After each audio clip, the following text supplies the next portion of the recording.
네. 네, 지금 미국 금리가 이상합니다. 팍팍 떨어지고 있죠. 뭔가 이게 좀 큰 변화가 아니 팍팍 올랐다가 네, 살짝 또 떨어지는 것 같더라고. 그러니까 최근에 엄청 올랐잖아요, 그죠? 엄청 올랐죠. 그래서 뭐 4.5 4.8. 막 넘어갈까 그랬었는데 4.8까지 넘어갔고. 그래서 모셨습니다. 네. 하이투자증권의 김명실 채권 전문 애널리스트 모시죠. 어서 오세요. 네, 안녕하세요. 네, 반갑습니다. 네, 처음 오셨는데. 3프로 TV와는 이제 처음이시고요. 네. 네, 하이투자증권 계시고. 네, 네. 맞습니다. 네, 하이는 주식은 하이가 좋은데 채권 금리는 하이가 안 좋은 거죠. 어떤 의미로 안 좋은 건가요? 아니 그러니까 채권 수익률이 하이 올라가는. 네, 그렇습니다. 그럼 왜 오르는 거예요, 도대체? 경기도 아. 안 좋고 침체된다는데. 뭐 연초까지만 하더라도 뭐 침체 전망 많았죠. 뭐 그러다가 뭐 경제 지표들이 생각보다 또 괜찮게 나왔었고, 예.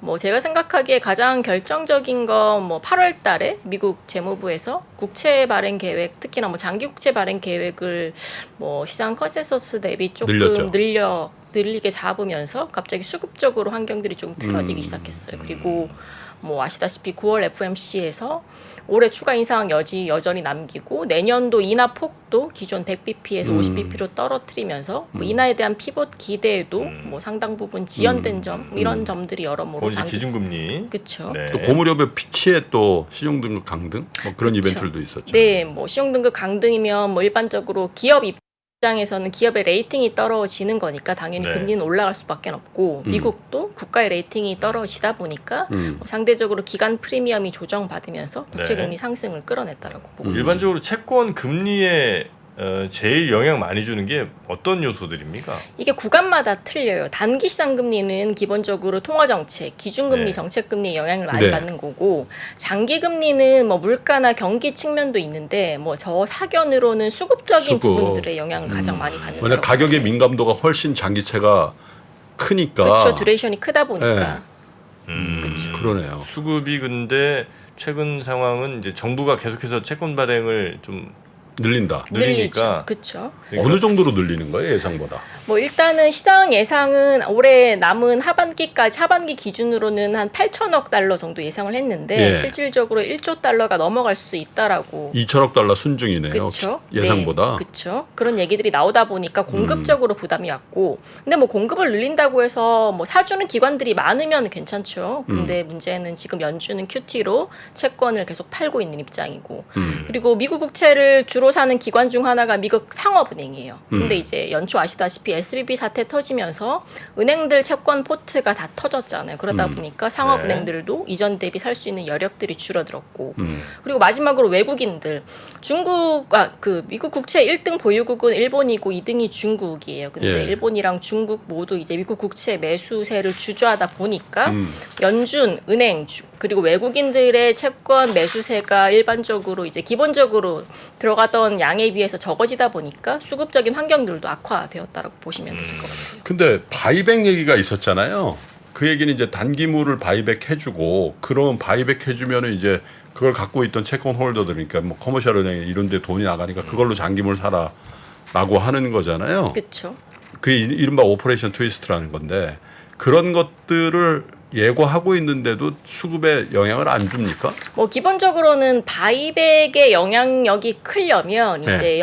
이제 미국 재무부가 사주는 금액 자체가 커야 커야 되는데. 되는데 네. 뭐 아시다시피 미국은 지금 재정 수지 약화 상황이에요. 재정 적자 상황에서 정부의 바이백 여력 자체가 적은 뿐만 아니라 결국에는 단기를 사서 장기를 사주겠다는 물량보다는 지금 재무부에서 장기를 발행하겠다는 더 물량이 크니까. 더 크니까 사실상 영향력이 뭐 크지 않다라고 보시면 연준은 얼마나 팔아요? 그 QT 그러니까 퀀터티브 타이트닝 그러니까 파는 거잖아요. 그쵸. 얼마나 팔고 있어요? 매월 이제 600억 달러 정도 채권을 이제 그 자산에서 덜어내고 있는 상황이고요. 예. 그리고 뭐 MBX까지 포함하면 뭐 7, 800억 정도 덜어낸다고 보시면 되실 것 같아요. 그러면 1년 동안 하면 한 1조 정도 되는 거네요. 그것도 1조 달러 정도.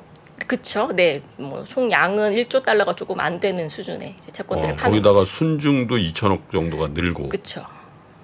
수급이 좋지 않네요. 그렇습니다. 일반적으로 수급에 의해서 가격이 이렇게 갔으면 그러니까 기본 다른 요인들보다 수급에 의해서 움직인 거면 수급만 이 기간만 조금 지나면 다시 원래 가격으로 혹은 뭐 적정 가격으로 돌아가야 되는 게 다른 상품들은 그렇잖아요.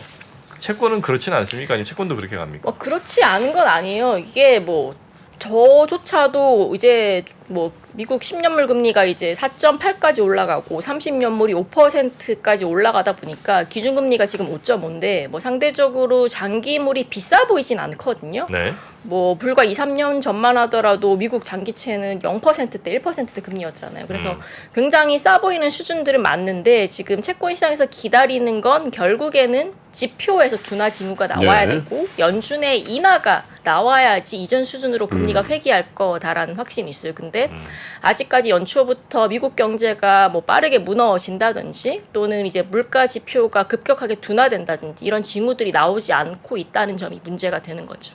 근데 지금 남의 걱정할 때가 아닌 게 어제 채권 전문가시지만 이런 일 거의 몇 년에 한 번 당하시는 건데 어제 국채 우리나라 국채입니다. 국고채라고 하는 10년물 금리가 32bp가 떴어요. 네, 맞아요. 이거 하종가 쳤잖아요. 선물.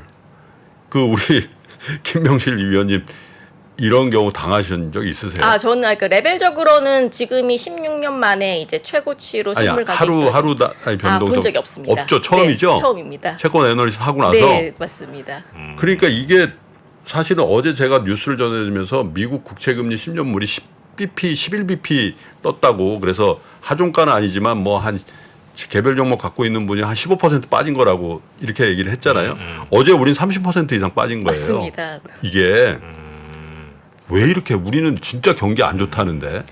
이게 저도 되게 놀랐어요. 솔직히 처음에 장 시작하자마자 이제 10년 선물이 투빅이 빠지면서 시작하니까 깜짝 놀랐는데 뭐 기본적으로 최근에 한국은행에서 발표한 레포트가 하나 있는데 예. 미국의 장기 국채 금리와 한국의 장기 국채 금리 간의 동조화가 너무 강해지고 있고 듀레이션이 길어질수록 이 동조화 현상들이 더 고착화되고 있다라는 리포트들이었어요. 뭐 결국에는 이제 뭐 물가라든지 통화 정책적 영향들도 있지만 국내 장기물도 수급적인 부분에 대해서 영향을 굉장히 많이 받는다는 거고요. 예. 뭐 지금 국내 채권 시장도 뭐 아시다시피 수급적인 그 양이 그렇게 크지는 않아요. 뭐 재정 기본적으로. 건전성 뭐 한다는데. 네? 재정 건전 추구하는 정부에서는 지금 이제 세수 부족으로 재정 건전성 위해서는 추경을 해야 되지만 결국엔 안 한다라고 했고 예. 뭐 결국에 차선책으로 외평 기금을 활용한다라고 했어요. 이게 근데 뭐 조삼모사인 게 뭐 국채를 발행하는 게 아니라 외평채를 발행해서 이제 채권 자금에 대해서 자금을 조달한다는 건데 국채나 외평채나 둘 다 국채예요. 어쨌거나 발행에 대한 부담들은 있는 거죠. 뭐 특히나 이제 단기 구간들은 외평채들이 발행으로 될 거니까 뭐 일부 구간에 대해서는 물량들이 늘어날 수 있다는 거고 그래서 공급에 대한 부담감들이 추경을 안 한다고 해서 희석이 된 건 아니에요. 근데 네. 뿐만 아니라 지금 장기물이 국내 장기물이 이렇게까지 뜰 만한 이유는 저는 개인적으로는 없다라고 보는데 네. 뭐 마찬가지로 미국과 마찬가지로 수급적으로 지금 국내 채권 시장은 국내 기관들보다는 외국인들의 플로우에 대해서 연동이 되는 흐름들이 많이 나타나고 있어요. 그러다 보니까 이제 해외 쪽 변수라든지 해외 금리들이 떠버리면 국내도 같이 조정을 받는 경향들도 많이 보여지고 어떻게 되나요? 미국 채금리가 지금 뭐 4.8이고 한국 10년물이 얼마죠? 지금 뭐 4.6, 4.7% 정도. 그러면 이제 이른바 IRS라는 게 작동하잖아요. 네. 양국 간의 금리 차에서 CRS 같은 게 작동하면서 그쵸. 아까 말씀 외국인의 플로우라는 게 이제 그러면 내가 왜 한국 금리를 매도를 안 치지? 이걸 매도 치는 세력들이 많이 발생할 수 있다라는 얘기인데 물론 그 속도를 다 설명하기는 복잡하니까. 그렇죠. 재정거래 측면에서 네. 이제 뭐 통화로 인해서 먹는 수익률보다 금리로 인해서 먹는 수익률이 더 크다면 외국인들의 입장에서는 당연히 국내 채권들을 살 만한 유인이 될 건데 네. 최근의 플로우를 보면 미국과 한국 간의 금리 차는 계속 벌어지고 있는 상황인 예. 거고 그러다가 수합의 여건들도 예전보다는 이제 외국인들 입장에서는 긍정적인 요인들은 조금 줄어들고 있는 상황이에요. 그러다 예. 보니까 아무래도 이제 국내 투자보다는 뭐 자국 통화 위주로 투자들을 조금 선회하는 경향들을 가질 수 있다는 거고 뭐 일종의 차익거래 요인들이 이전 대비는 떨어지고 있다라고 보시면 되실 것 같아요. 그러던 와중에 지금 9월 말에 뭐 채권 시장에서 한 가지 기대했던 게 WGBI 들어보셨잖아요. 네, 저기 채권 지수의 편이. 그렇죠. 뭐 주식으로 치면 MSCI 같은 건데 이게 이제 두 번째 기회였어요. 이제 편입이 될 건지 아닐지 이번에 또 떨어졌거든요. 그래서 이제 1차도 떨어지고 2차도 떨어지다 보니까 이제 남은 차수는 내년 3월과 9월인데 뭐 지금 상황상은 내년 3월도 저는 개인적으로 힘들 것 같아요. 그러다 보면 된다고들 그랬는데. 그쵸. 연초만 하더라도 정부에서 굉장히 드라이브를 걸었으니까. 근데 편입되면 좋은 거는 그 글로벌 자금들이 우리나라 채권을 많이 사간다는 그렇죠. 거예요. 패시브 자금들이 대략 600억 달러 정도 들어올 수 있는 상황이고요. 뭐 올라가기만 하면 들어가기만 하면요. 편입되기만 하면 그렇죠. 네. 네. 뭐 대략 이제 인덱스 대비해서 한국이 2.3% 정도 편입이 될 거라서 네. 뭐 비중으로 계산해 보면 600억 달러 정도. 큰 돈이네요. 그렇죠. 그리고 이제 이게 사전적으로 편입되기 전에 한 3개월에서 6개월 정도 외국인들이 선행해서 들어오거든요. 이른바 그러다 보니 선침해로. 그렇죠. 그래서 작년 그 9월 달에 워치리스트에 처음 등재가 됐을 때 그 이후부터 지금 외국인들의 원화채권 잔고가 10조 정도 늘어났어요. 근데 뭐 지금 금리 역전에도 불구하고 오히려 채권 시장에서는 돈이 들어왔던 거죠. 근데 생각보다 이제 1차도 떨어지고 2차도 떨어지다 보니까 뭐 양치기 소년 같은 개념으로 외국인들이 조금 실망을 하기 시작한 거고 뭐 일각에서는 내년 3월도 어려워질 수 있다라는 얘기들이 나오니까 외국인들이 빠질 수 있는 계기들이 조금 많아질 수밖에 그리고 없는 거죠. 실제로 그 주식시장도 외국인이 팔고 있고 지금 그 채권 시장에서도 순투자 개념으로 해서 마이너스가 날 수도 있겠네. 아직까지는 마이너스는 아니에요. 근데 일단은 올해 7월달, 8월달 해서 순투자 강도들이 줄어들었고 이제 앞으로 이제 9월달도 편입이 떨어졌고 10월달, 11월달에도 정부에서 WGB에 관련해서 프로세스 간에 별 변화가 없게 나온다면 외국인들의 이탈 우려는 커질 수 있다라고는 보고 있어요. 그러면 이제 환율에도 또 부정적인 영향을 주겠네요. 그렇죠. 네. 상황이 굉장히 안 좋네요. 그래서 제가 생각하기에는 네. 정부에서 빨리 지금 마지막 남은 과제인 외환시장 관련해서 네. 이제 WGBI 기준에 매칭하는 제도들을 뭘 개선을 하면 해야 되는데요? 되지 않을까. 외환시장 전면 개방. 그거는 사실 주식시장에서도 MSCI의 컨선이 있는 건데. 네. 예, 그래서 양수 겸장인데. 그렇죠. 근데 지금 기재부에서 하는 얘기로는 내년 하반기는 시행할 수 있게 만들겠다라고 조금 브로드하게 언급은 했었어요. 뭐 정부에서 지금 1차 과제로 삼고 있는 게 뭐 연초부터 WGBI였으니까. 근데 뭐 외환시장 이건- 완전 개방. 네. 이건 또 약간 또 정치적으로 또 아마 활용될 가능성이 높은 것 같은데 뭐 IMF를 잊었냐 벌써 뭐 이런 얘기 또 나오고 시작하면 지금 그거 얘기할 때가 아닌 것 같은데. 근데 어쨌든 그거는 차치하더라도 그 한국 금리가 이렇게 그 뜨게 되면 기본적으로 한국은행의 스탠스가 되게 중요해질 텐데 그런 얘기를 했잖아요. 이창용 총재가 굉장히 중요한 어록으로 남는 건데 한국 정부로부터는 독립적일 수 있으나 미국 연준으로부터는 독립적일 수 없다.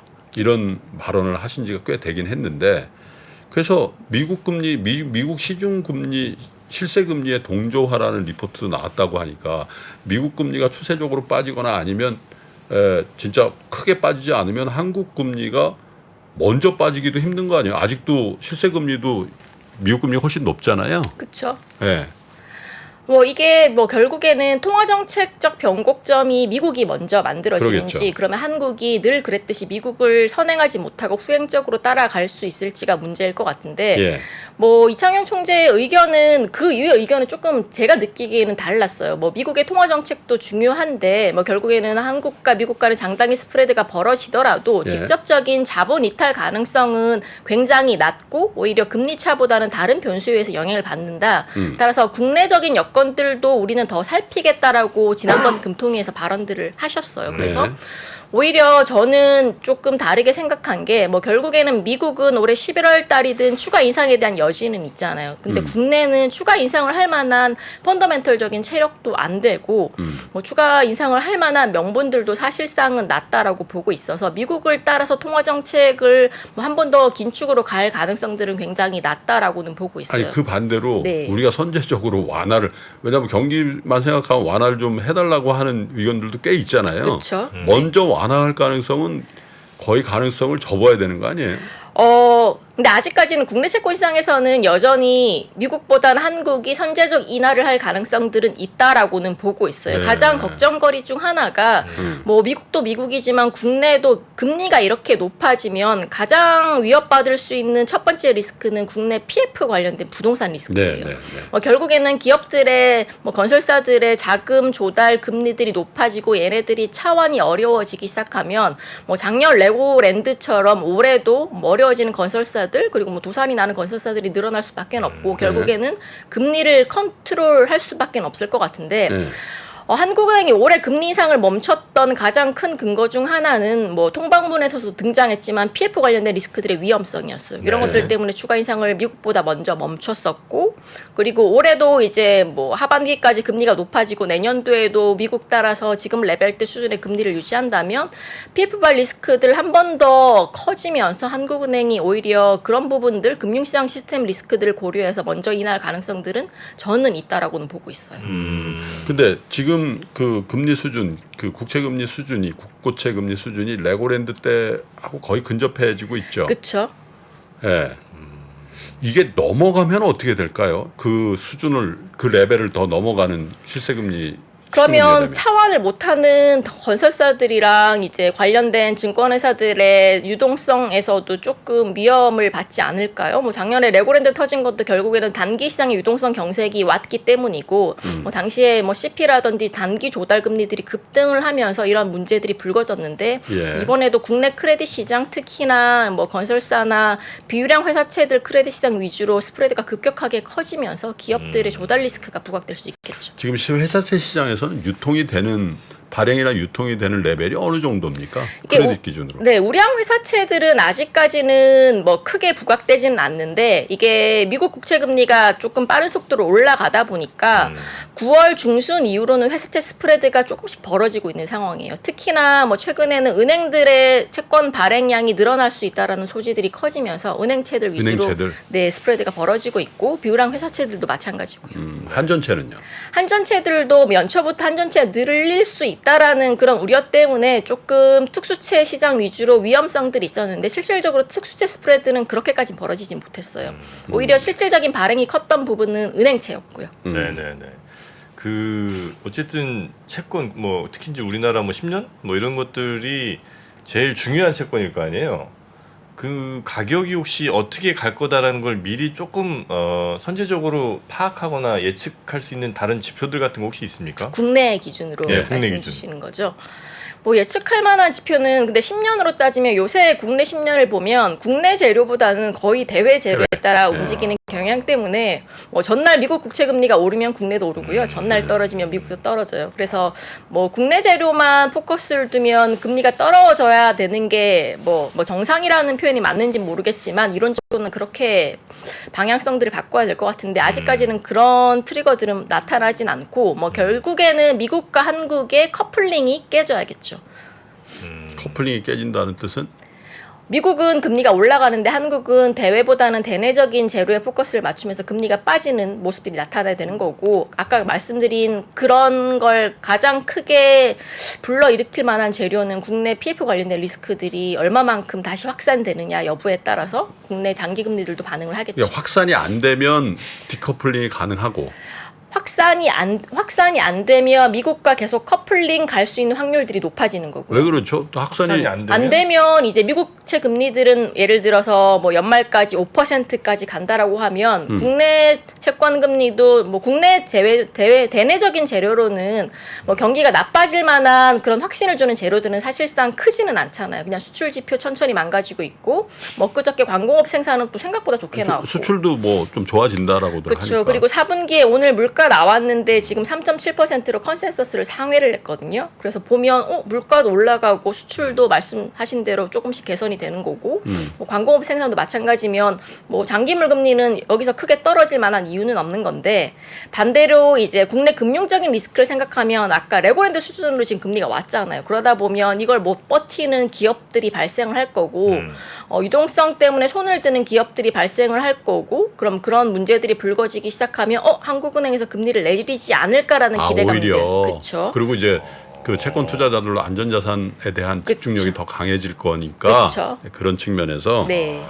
원래 자, PF가 이제 확산이 되면 더 위험한 상황인 건데 그 위험한 상황이 결국은 한국은행으로부터 금리를 내리게 된 요인이 될 거란 말씀이신 네, 거죠? 맞습니다. 네. 금리는 안 내린다 하더라도 어떤 형태로 유동성 강화를 할 거다 이런 그죠? 그렇죠. 자, 지금까지는 굉장히 노멀하기도 하고 주변을 잘 살피는 그리고 아주 그 질문에 답변하시기 좋은 질문만 저희가 해드렸는데 한 두 가지 좀 난처한 질문을 좀 드려볼게요. 아유, 난처한 거 하지 마세요. 아, 그런 게 있나요? 우리 김명실 위원님 맨날 하라면서 왜 오늘은 하지 말래? 아, 우리 게스트를 그렇게 또 대접합니까? 묘한 아, 김명실 위원님 저는 좋았습니다. 아, 네. 자 국채 투자를 ETF 형태로 하는 분들이 많았어요. 네, 맞습니다. 그리고 올해만큼 또 개인들이 채권을 많이 산 애도 드문단 말이에요. 자, 그러면 국채 금리가 이렇게 급등을 한 상태에서 ETF 투자를 지금 하려고 하는 분들한테 뭐라고 하시겠어요? 채권 ETF. 채권 ETF. 꼭 ETF만 하셔야 되는 거예요? 아니 뭐 기본- 채권을 네. 사도 되고. 근데 근데 채권 비싸잖아요. 채권 살려니까 좀 불편하다는 분들도 있어요. 아, 요즘 근데 MTS로 거래 되게 쉽게 할 수 있긴 네, 한데. 어쨌든 그럼 지금 채권이나 사기 좋아요? 네, 아 일단 저라면 ETF보다는 지금은 단기 채권, 뭐 단기 우량 회사채 짧은 것들 있죠. 1년 미만의 그럼 단기 얼마나 채권들. 나와요? 그런 게. 뭐 금리 뭐 6%에서 7% 정도 나오는 단기 채권들 많아요. 그래요? 국내 기준으로도 그렇고 뭐 미국 채 기준으로도 그렇고. 그리고 미국 지금 단기 2년물 금리가 5%를 넘고 있으니까 미국 단기 1년짜리 채권만 사더라도 뭐 중간에 금리가 뭐 흔들리더라도 만기 청산을 해버리면 표면 이자는 받아가는 근데 구조니까. 먹을 건 없잖아요. 이자 있습니다. 그러니까 그거 네. 5% 6% 네. 그거. 근데 제가 생각하기에 채권에 투자하는 사람들의 성향은 그러니까 기본적으로 예금보다 조금 높은 금리를 가져가겠다라는 마인드로 투자를 하시는 게 더 맞을 것 같아요. 이걸 가지고 뭐 캐리. 그쵸. 캐리를 뭐 해라. 엄청나게 돈을 벌겠다라는 성향의 투자자들은 오히려 뭐 주식이라든지 선물이나 옵션들을 하시는 게 맞는 것 같고 아니야 나는 조금만 리스크를 감수하고 예금보다는 조금 높은 금리를 안정적으로 가져가겠다는 마인드로 투자를 하는 게 맞을 것 같아요. 그러니까 우리나라 투자자들이 워낙 공격적이라 그 펀드 매니저들도 잘 아는 국채 10년물 기본으로 한 ETF를 막 트레이딩하기 시작하고 막 그러더라고. 그렇죠. 뭐 TLT나 뭐 아, TMF 그거 이런 참- 것들 네. 그게 쉬워 보이도 굉장히 어려운 과목인데, 그죠? 네. 5% 보고는 못 가죠 그래도. 네. 아, 못 가신다고 5% 안 음식은. 가죠. 아, 자, 두 번째 좀 난처한 질문 네. 들어가겠습니다. 한국 채권을 사시는 게 좋겠습니까? 아니면 지금 미국 채권을 사는 게 좋겠습니까? 일단 환율을 생각하면 일단 원달러 환율이 한 1,360원 70원까지 올라온 상태고 뭐 여기서 더 갈 수도 있겠죠. 근데 이제 뭐 일단은 환에 대한 리스크들이 있는 거보다는 없는 게 나으니까 저 같으면 지금 레벨대에서는 국내 채권을 투자하시는 게 조금 더 뭐 조금 쉽지 않으실까라는 생각이 들고 있고요. 달러 네. 채권보단 국내 채권을 사되 네. 장기물보단 단기물 단기물로 사시고 그 중에서도 안전해 보이는 금리가 좀 올랐던 회사채나 네. 뭐 특수채 이런 걸 사라. 네, 뭐 가장 중요한 건 만기일 것 같아요. 일단은 뭐 당장은 연말까지는 잘 모르겠으니까 1년 네. 미만의 단기 채권들을 조금 사시는 게 맞을 것 같고 예. 뭐 그다음에 ETF 쪽을 보신다라고 하더라도 요즘에 만기 매칭형 ETF들도 많아요. 상품들이 뭐 만기가 정해진 ETF들인 거죠. 그러면 원금 보장은 되는 상품들이니까 네. 그런 것들 위주로 투자를 알겠습니다. 하시고 네. 네. 이후에 조금 정책적인 기반들이 조금 가시권에 들어오기 시작하시면 뭐 조금 더 베팅을 하시는 게 맞지 않냐라는 생각이 그래요. 들고 있고요. 세 번째 난처한 질문 또 들어갑니다. 있어요? 3프로 TV 아침 라이브에 정기적으로 나와주실 의향이 있으시죠? 아 저야 뭐 불러주시면 네 감사하게 나가겠습니다. 여기까지 하겠습니다. 네. 눈 꼬이셔서 못 보겠네. 네, 아 오늘 너무 좋았습니다. 네, 네. 그냥 너무 설명을 잘해주시네. 네. 오늘 뭐 조금 아마 주식 투자 주로 하시는 분들은 약간 어려운 내용이 없지 않아 있었을 텐데 그럼에도 불구하고 굉장히 네. 쉽게 설명해주신 우리 하이투자증권의 김명실 연구위원님 네. 대단히 감사하고요. 또 봬요. 네 감사합니다. 조심히 들어가세요. 네 감사합니다. 고맙습니다. 감사합니다. 네. 아유 정말 여의도에 정말 똑똑한 분들이 많은 것 같아요. 늘 느낍니다. 감탄합니다. 네. 고태봉 센터장 저기 같이 있잖아. 아 역시 네. 그렇게 용장 아래에는 좀 겁쟁이 병사가 있을 수가 없죠. 태봉이 높다 하되 명실. 자, 저희는 얼른 인사드리고 이제 오늘 장 열리는 그러네요. 거 관심들이 많습니다. 오늘 네. 특히나 그 저 상장하는 회사도 있어갖고 두산 로보틱스. 네, 거기 또 뭐 거래하는데 뭐 네. 막힌다 이러면 큰일 납니다. 네. 네, 저희는 인사드리고 오프닝 벨 네. 바로 이어서 가도록 하겠습니다. 함께해 주신 여러분 고맙습니다. 복잡하고 어렵게 느껴지는 재무제표와 용어들. 친절한 투자 멘토 사경인 마스터가 매주 새로운 콘텐츠로 알기 쉽게 설명해드립니다. 재무제표 분석과 포트폴리오 구성, 뭐 양대 재무제표라고 그러면 대차대조표랑 손익계산서가 있거든요. 매수 매도 방법, 이때 사는 게 좋겠네. 이렇게 사면 좋겠다. 근데 이렇게 살려면 뭘 해야 되냐면요. 나머지 3분의 1은 놔둬봅니다. 어디까지 가는지. 실전 투자 팁까지 알려드립니다. 오직 3프로 멤버십에서만 만나실 수 있습니다.